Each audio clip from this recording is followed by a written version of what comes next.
estoy haciendo es 1876 Pax, y tiene 4 partes. La primera es del año de 1876, cual un hacedor de era, o sea, cual año frontera, y en donde se cuenta la historia de la Pax como un engaño que funciona. La segunda parte es la larga trayectoria de la palabra paz para entender la cosicosa Pax. En eso hago mucho lo que el profesor Jenifei y Jan hicieron hoy, tratar no solamente la historia de la idea de paz, sino la historia de nuestra moralidad pacifista, que es la que nos hace ver esa Pax, como algo fingido. Y la tercera parte, regreso a la idea de paz para verle las entrañas, tratando de hacer una tipología de esto, y luego al final vuelvo al final de la paz y por qué termina esta Pax. En 1876, el poeta de Madrid viejo Ricardo Sepúlveda publicó el poema 1876. Y así ha sido nuestro ejército con su rey a la cabeza, en pocos y rudos combates ha puesto fin a la guerra. La paz, bienhechora,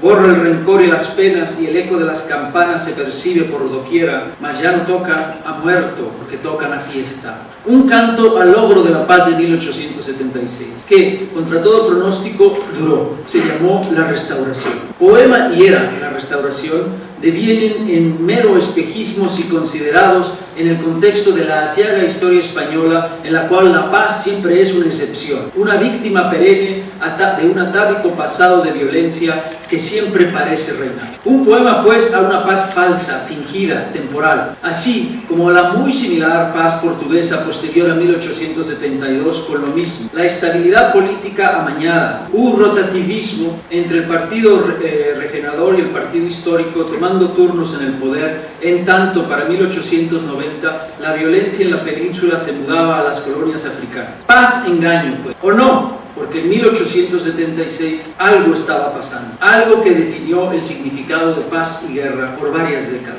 Una manera moderna de entender estabilidad de Estado y violencia que durará hasta la Primera Guerra Mundial. Hablo de la conformación de ese sentido de era, al menos entre Europa Central y América, que adquiere en las distintas historiografías el mote de Pax, así, en latín, como evocando la Pax Romana, Pax Británica, Pax Americana, Pax Porfiriana, Pax Canobiana. La mezcolanza entre nostalgia y desprecio, historiadores y memorialistas de mediados del siglo XX, bautizó a eso que empezó a cuajarse más o menos en 1876, con nombres que connotan estabilidad, orden, pero también todo a medias, con triquiñuelas, mera apariencia. Belle Époque, Gilded Age, Progressive Era, la Restauración, la República Oligárquica Argentina o Peruana. Ortega y Gasset decía de Antonio Cánovas del Castillo, el cerebro de la Restauración, que era el gran empresario de la fantasmagoría. En fin, esa Pax, nacida por ahí de 1876, es irreconocible con los valores de la paz y el desprecio de la guerra y la violencia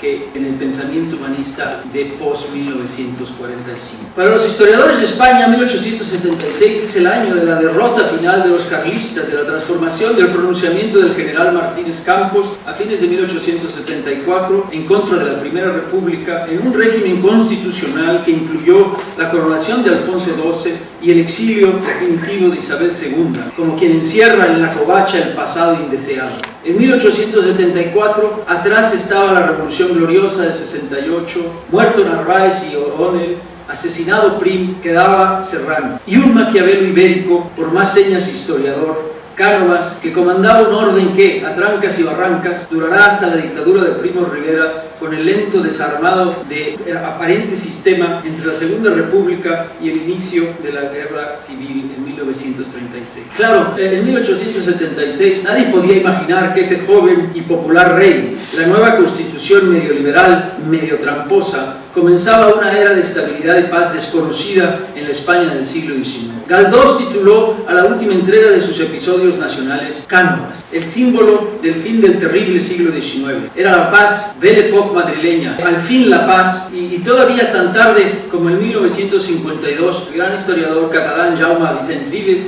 decía que la restauración había sido un acto de fe de la convivencia hispánica al que había que admirarle una cosa, el tacto.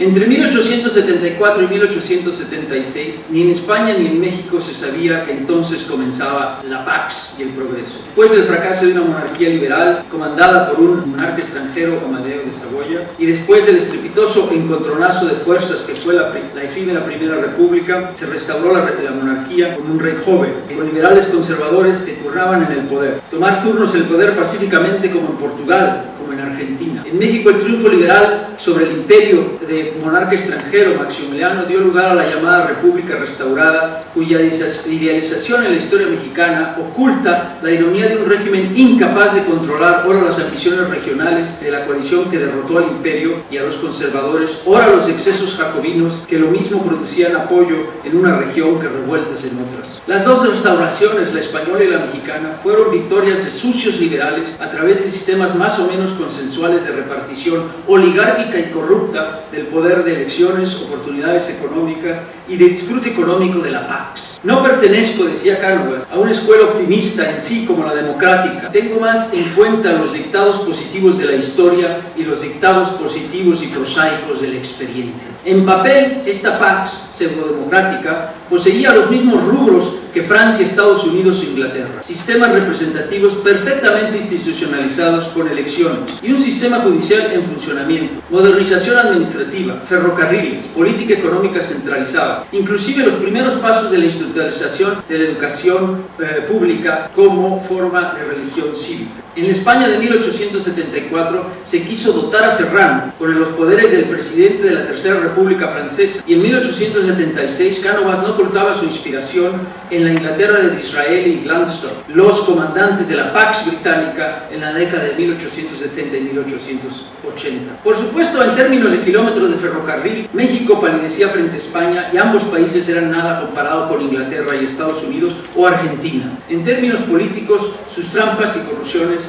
eran muy parecidas. Insisto, algo estaba pasando en ese 1876. Tiene su cosicosa. Síganme un ratito más. En octubre de 1870, Napoleón III, no bien recuperado del fracaso de la aventura mexicana, es derrotado por las tropas prusianas en la batalla de Sedan. El triunfo prusiano en la guerra de franco-prusiana finalizó varias guerras a la vez. La unidad alemana, la unidad italiana, el Segundo Imperio, su intento de dominar Europa. La última batalla al estilo del honor y la guerra del siglo XVIII. Mi hermano, le escribió Napoleón III al rey prusiano, después de la derrota de Sedan. Habiendo fallado en morir a la cabeza de mis tropas, pongo mi espada a los pies de su majestad. Francia vivirá la estabilidad de la Tercera República, declarada aún con las tropas alemanas en territorio francés, en espera de negociación, pago de gastos de guerra y territorio. Como el sur estadounidense al final de la guerra civil, Francia permaneció ocupada militarmente mientras las instituciones republicanas se inauguraban. Nada de paz, una constante inestabilidad, incluyendo la Comuna de París en 1871. Pero para 1875 se logró un acuerdo constitucional, principio de una república más o menos estable, o más estable o económicamente expansiva que lo que Francia había vivido a lo largo del siglo XIX. La derrota de Sedan fue también el fin de la unificación alemana, que para 1876 estaba consolidada. Porque no es que en 1876 no hubiera guerras y levantamientos, violencia de todos tipos, es que la naciente Pax estaba redefiniendo las nociones de paz y violencia. Ese año, en Bengal, un ciclón mató a más de 200.000 personas, y a lo largo del resto de la década de 1870, la gran preocupación europea entre el imperio ruso, el británico, el francés y el austrohúngaro es el futuro de los despojos que queden del imperio otomano. Un imperio que débil y decrépito empieza a producir lo propio de los estados débiles, es decir, violencia desmedida. En junio de 1876, el sultán Abdulaziz se suicida enterrándose unas tijeras y en agosto sucede una de las tantas matanzas del Imperio Otomano, una de miles de campesinos. En 1876 trajo una guerra civil en Colombia, un desorden que llevó a liberales colombianos como don Justo Arosamena a expresar lo siguiente sobre el 1876 más trascendente en la historia de la Pax post-1876 de las Américas. Dice don Justo Arosamena: con motivo de las elecciones presidenciales en Estados Unidos en 1876 y hallándose los sufragios de los electores casi igualmente divididos entre los candidatos rivales Mr. Hayes y Mr. Tilden, firman los partidos que simultáneamente alegaban la victoria y uno de los cuales tenía la manifiesta protección del Poder Ejecutivo, exaltados y casi a punto de venir a las manos, se apostrofan patrióticamente así: no mexicanicemos nuestro gobierno, acordemos una regla legal que decida nuestra cuestión sobre el modo de computar los sufragios, y la ley se dicta y la cuestión se resuelve pacífica y honrosamente, y la causa republicana se salva, ahorrando a aquel pueblo sensato los inmensos males que en pos de sí llevaban las guerras civiles. Eso es lo que dice Arosamena. En realidad, lo de mexicanizarse venía de la guerra civil estadounidense, cuando el influyente biólogo Louis Agassiz, rival de Darwin en Estados Unidos, se había aventado la puntada de decir que el triunfo de Lincoln en la guerra civil mexicanizaría el país por la promiscuidad racial y por la inestabilidad. Pero la misma admiración que mostraba Arosamena por el acuerdo antimexicanizador de 1876 en Estados Unidos, la sentía el argentino federalista Nicolás Calvo, el cual consideró la lección de Nicolás de Avellaneda en el 74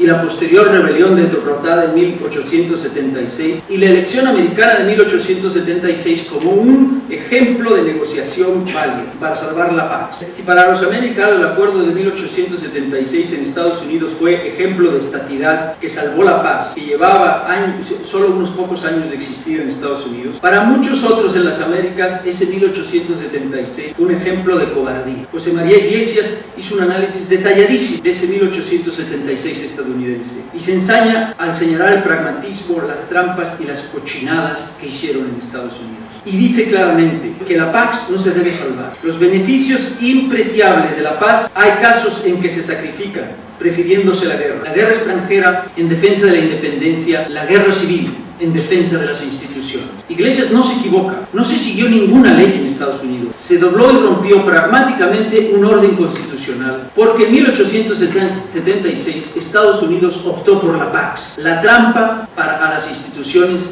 para salvarla. Todavía en la década de 1960, Cosío Villegas, en su pudibundo liberalismo, seguía a Iglesias y decía de la elección estadounidense de 1876 lo obvio: corrupción, el presidente Grant fue muy mal presidente, el fraude de los sureños, pero no parecía haber entendido lo que había estado en juego en Estados Unidos. Para él, las cosas no degeneraron en un conflicto armado como lo temía Hayes, por no haber estado Tilden a la altura de la crisis y por el buen sentido de la gente y su deseo de olvidar cuanto antes tanta porquería. Lo cierto es que en 1876 algo pasó fundamental en Estados Unidos que produjo décadas de estabilidad y además un orden político que no se rompe hasta 1965. El efecto de 1876 en la historia estadounidense y por tanto del mundo es un año clave, el año de las elecciones más disputadas de la historia estadounidense, pero también el año de la derrota de Custer por parte de los Lakotas por toro sentado y caballo loco, una derrota que inicia la masiva y definitiva ofensiva estadounidense contra las naciones indias, en concierto con la lucha de Díaz y Bernardo Reyes hacían por el otro lado. En ese año, los temas en Estados Unidos eran la corrupción, la invasión militar del sur por la imposición armada de una democracia llena de negros. Ese año en Washington, el presidente Ulysses Grant reforzó militarmente la capital, Washington. Las cosas estaban calientes ante los resultados electorales y ese año, en abril, el presidente Grant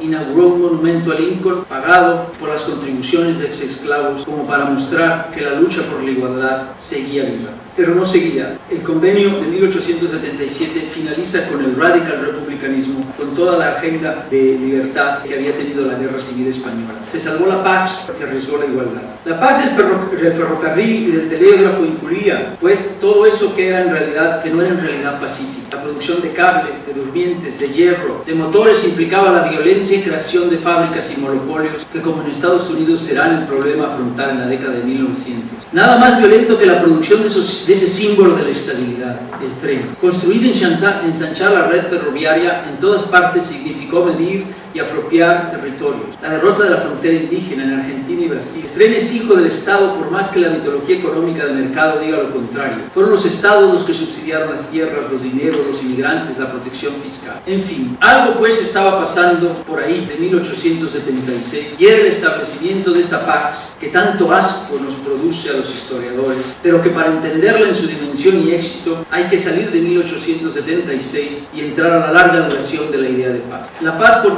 post-1876, pues, ni es un engaño mayúsculo ni un deviant case, sino uno de esos pocos momentos históricos en los cuales la paz, entendida dentro de los parámetros de lo posible y visible, pudo existir. En suma, la paz es un ideal humano, no es un hecho. El valor práctico, moral de pensar la paz no debe medirse por el alcance del ideal, sino por el impacto de ese pensar en distintos aquí y ahora. Al final, cualquier teoría de la paz es nada comparada con una muerte más. La paz es un concepto que requiere de toda su historia e infraestructura filosófica y práctica para enfrentar cada nueva situación. Pensar que la paz total y perpetua ha de alcanzarse o que la guerra es siempre inaceptable es menos importante que el logro específico, aquí y ahora, de reducir, si poco, la violencia y la muerte. Porque a más de 200 años de la paz perpetua de Kant, aún no hay teoría que nos libre de la conclusión de que hay y habrá más violencia. Vuelvo a la Pax. La Pax surge alrededor de 1876, no fue ni pacífica ni mucho menos pacifista. Fue un resultado complejo, si se quiere, un horror moral que traiciona la normatividad de nuestro presente. Al leer la novela The Adventures of Tom Sawyer, publicada en 1876, cualquier estudiante estadounidense de hoy, mexicano, francés, o cualquier otro lado, asume una superioridad moral ante la trama. Nosotros en el presente sabemos más, ya no somos racistas, apreciamos el amor homosexual y condenamos la destrucción ecológica de las riberas del Mississippi. A ojos de aquellos que apreciaron y construyeron esa Pax por 1876, sería inentendible la contradicción axiomática en que vivimos. Pacifismo moral cual lengua franca y violencia desatada e inaguantable en la cultura, en los medios, en el Oriente Medio, en África, en los guetos de Nueva York, Chicago, Washington, en importantes ciudades de México y Guatemala. En efecto, un liberal puro de nuestro siglo moriría de asco ante los resultados de la Pax porfiriana o canoviana. Un historiador marxista igual. Lo extraño es que un viejo monárquico absolutista también consideraría aquellos arreglos basura de blandengues temerosos de las chusmas. Como dice el viejo y vulgar dicho brasileiro, como freira no puteiro, la Pax de que vengo hablando no convence a nadie ni de ser monja en el medio del pecado, ni de ser tan puta como el resto, pero duró y fue muy trascendente. No intentaré una definición de la paz, una somera caracterización. La primera caracterización es que la paz del ferrocarril, casi todas partes, es una mezcla del hartazgo de la violencia y la guerra, un largo comer sapos de derrotas y matanzas, y el miedo a volver a caer en la guerra y la violencia. Si hay algo intrínseco a la Pax de la que vengo hablando, al menos alrededor de 1876, es la profunda autoconciencia de su fragilidad. Pero fue un hartazgo-miedo, una debilidad asumida dentro de un contexto mundial, económico y tecnológico y democrático muy peculiar. La integración de mercados internacionales, de mercancías y personas, determinó los tipos de arreglos surgidos de ese hartazgo-miedo. Muchas cosas habían pasado a lo largo del siglo XIX para intentar, como se hizo en la paz de 1815, una paz monárquica absoluta. Se había cruzado el Rubicón. La lengua franca de la política de la Pax fue el consenso más o menos liberal y democrático. Ese espíritu siempre invocado más con miedo a la tiranía de las masas que con verdadero amor al demos. Por ello, ¿acaso el fin de la Pax, inaugurada alrededor de 1876, fueron revoluciones a principios del siglo XX que en algunos casos pedían más democracia? La Revolución Mexicana al principio, la Revolución Portuguesa al principio, la Segunda República Española, the American Progressivism. Y en otras ocasiones eran las expresiones más conocidas del pensamiento antidemocrático del siglo XX, el nacionalcatolicismo español, el fascismo italiano, el nacionalsocialismo alemán. Por tanto, los resultados de ese hartazgo-miedo de alrededor de 1876 no giran en torno al restablecimiento de un orden mítico de autoridad y orden, sino alrededor de la innovación dentro de y la chapucería con el consenso liberal y democrático. Se evitarán pues los extremos en este Pax. El purgatorio político funcionó, evitando los cielos y los infiernos, como a través de una nueva religión científica cívica. Es decir, gradualmente esta estabilidad lograda alrededor de 1876 se hace Pax, que significa no la paz de los sepulcros, no la paz perpetua republicana de Kant, sino una forma de la nación entendida como territorio y pueblo con estructuras más o menos republicanas y democráticas, que gracias a la Pax y para mantener la Pax, pacta o negocia con la moneda de la Pax sobre la mesa. Ante todo, significa muy importante, Pax considera la guerra indispensable para crear el espíritu de hombría el espíritu de civil que reproducirá la nación. Si no hay guerra, no hay nación. Weber, al principio de la Segunda Guerra Mundial, da la bienvenida al principio de la Primera Guerra Mundial, la da por bienvenida porque la sociedad se ha amariconado con tanta pax, la sociedad se ha afeminado con tanta pax. Teddy Roosevelt tiene que inventarse una guerra en los Rough Riders en Cuba para hacer su propio envío y crear ese espíritu de guerra. La guerra no es solo que se la llevan porque hay que pelear en las colonias. Nadie cuestiona el poder civilizador de Francia ni de Inglaterra en las colonias. Ahí se va la guerra de los Boers. Pero en Londres está todo bien, en México está todo en paz. Pero los yaquis están peleando en el norte y en el sur se está peleando. No solo porque hay que terminar el Estado-Nación y hay que hacer imperio, hay que comerse el país, sino porque sin la guerra no se concibe la paz. La Pax necesita de esas guerras para crear el espíritu cívico que la mantiene. ¿Qué acabó con esa Pax? Y con eso termino. La historiografía en general sigue la teoría de la olla express. Esta Pax, cual cosa falsa y malévola, ocultaba el reclamo democrático, étnico, identitario, económico de la clase obrera, del campesinado oprimido, de los pobres del pueblo, de los pueblos y naciones sumidas por las naciones y los imperios. Aquello no podía durar, una olla express. La presión aumentaba cada segundo y todo explotó un buen día y en grande. 1910, 1914 y no hay más, 1917. En realidad fue el propio éxito de esa Pax en crear estabilidad y crecimiento económico lo que fue haciendo que la entonces innovadora manera de equilibrar violencia y paz se hiciera obsoleta.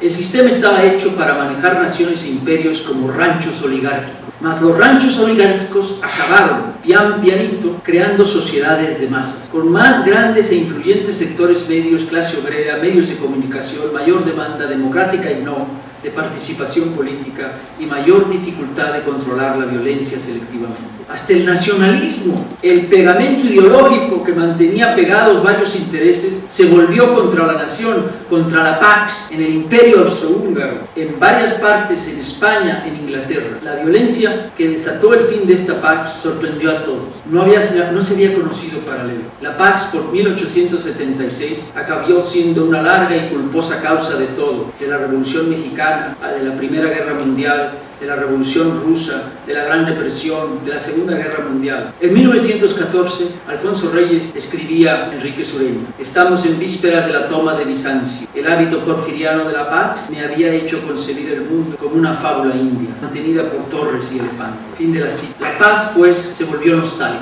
Esa otra forma de muerte, de violencia. Porque la paz presente es una cochinada, al que solo admiramos cuando se ha ido.